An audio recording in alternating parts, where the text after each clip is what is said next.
I kind of envy dogs. Now, don't get me wrong, cats are cool too, but how can you be so stupid and so happy? Even the smart ones have like 3 thoughts an hour and they're all, ooh, ball, ooh, squirrel, ooh, car, better chase after it. That's how we lost Marley. Here's a hot take. I don't actually think that dogs and humans are that different.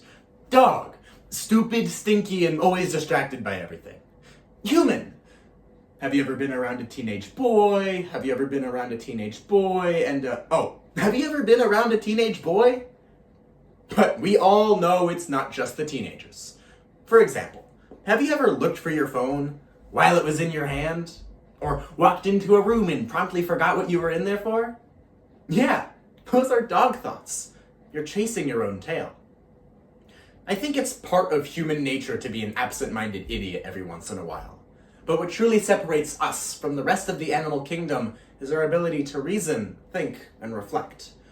But more and more nowadays, it seems like we're getting lost in these dog-like distractions.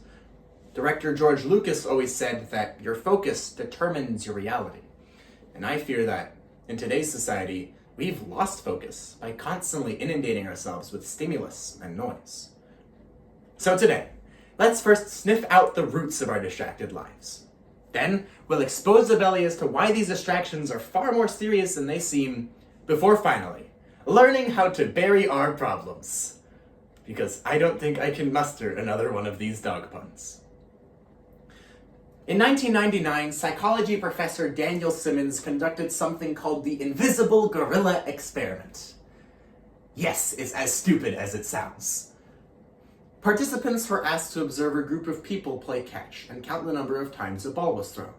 Yet, most of them missed the man in a gorilla suit who just strolled on in clear view. What this tells us is that when we're distracted, we don't address the gorilla in the room. But we all live in this cycle of distraction. Don't believe me? Let's play Never Have I Ever. Never have I gone home, played video games for 2 hours, gone upstairs to do my homework, given up after 5 minutes because physics kills my brain, binge watched the latest Netflix slop, given up after 5 minutes to doom scroll. Because I have homework to do. Process the fact that I actually have homework to do, and then do that homework while listening to music, which I know slows me down until 3 in the morning. Just me? Well, we all live fast, noisy lives. Even in our jobs, family medicine doctor Stephanie Brown states that technology has shifted us towards an infinite work potential. Because 40 years ago, you couldn't check your email on the toilet. Nowadays, we can work practically everywhere. But this leads us away from what is most important in our lives. Take blogger Jennifer Meir, who one day filled up a tub for her daughter, plopped her in, and then walked away to check her email. Her daughter decided that now was the perfect time to fall asleep in the tub, and nearly drowned. Meir's little oopsie shows how problematic this can really be. These little pits of distractions, the plings and the plongs, the YouTubing while eating, the texting while driving, they're easy to get lost in. So we become absorbed in constant stimuli. But what concerns me the most isn't that health correspondent Emily Baumgartner found that constant noise, even at the low level, takes years off of people's lives. It isn't that recent Gallup polls found that stress levels are at an all-time high. It isn't even that professor of informatics at UC Irvine, Dr. Gloria Marks, states that our attention spans have halved in the last 2 decades. No. What concerns me the most is that we've lost a piece of ourselves in all the noise. Psychotherapist Noelle Bell states that our constant busyness means we never get out of autopilot. We lose our space to reflect. That's why a National Institute of Health study found that 75% of divorces have lack of commitment as a primary identified cause. Because we never give ourselves the time to be present. But it extends past that. Because these distractions are more than just meaningless chatter, but rather sensationalized headlines, depictions of doomsday. And when all news is breaking news, we can't process everything. So we go into autopilot. Then we tune it out. And by doing that, we've become desensitized to abject human suffering, apathetic to the wars and destruction and legitimate injustices being carried out on a daily basis. Sociologist Zygmunt Bauman was right. This incessant noise is dehumanizing, because we've gotten so used to reading about tragedy that we've forgotten those people in pain are people too. And isn't our whole thing as humans empathy? My biggest concern in all of this is that it's far more than just a man in a gorilla suit. By living on autopilot, seeing without looking, hearing without listening, existing without reflecting, I fear we've ultimately forgotten how to be human. And I realized I had forgotten to. Just last year, when I was accepted into my top university. Now, don't get me wrong, it felt great. But what now? I had spent the last 4 years of my life tirelessly doing everything I could to get myself to this moment.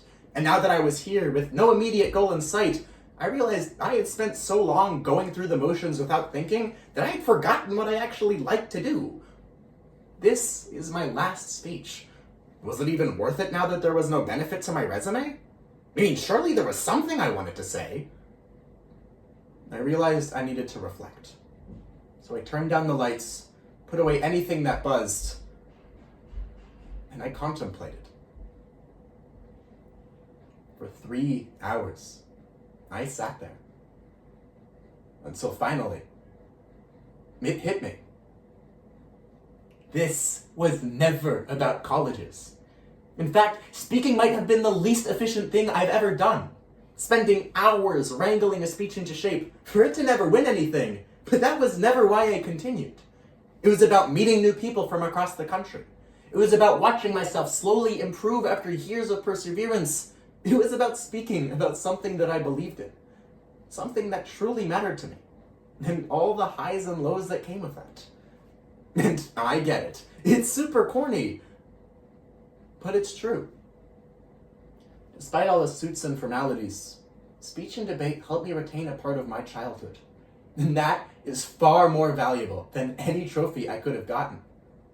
And all of that, just from 3 hours with myself. I cannot overstate the power of reflection. And I encourage you all to do the same. And you may be wondering, well, Alex, that's great and all, but how? And the answer is simple.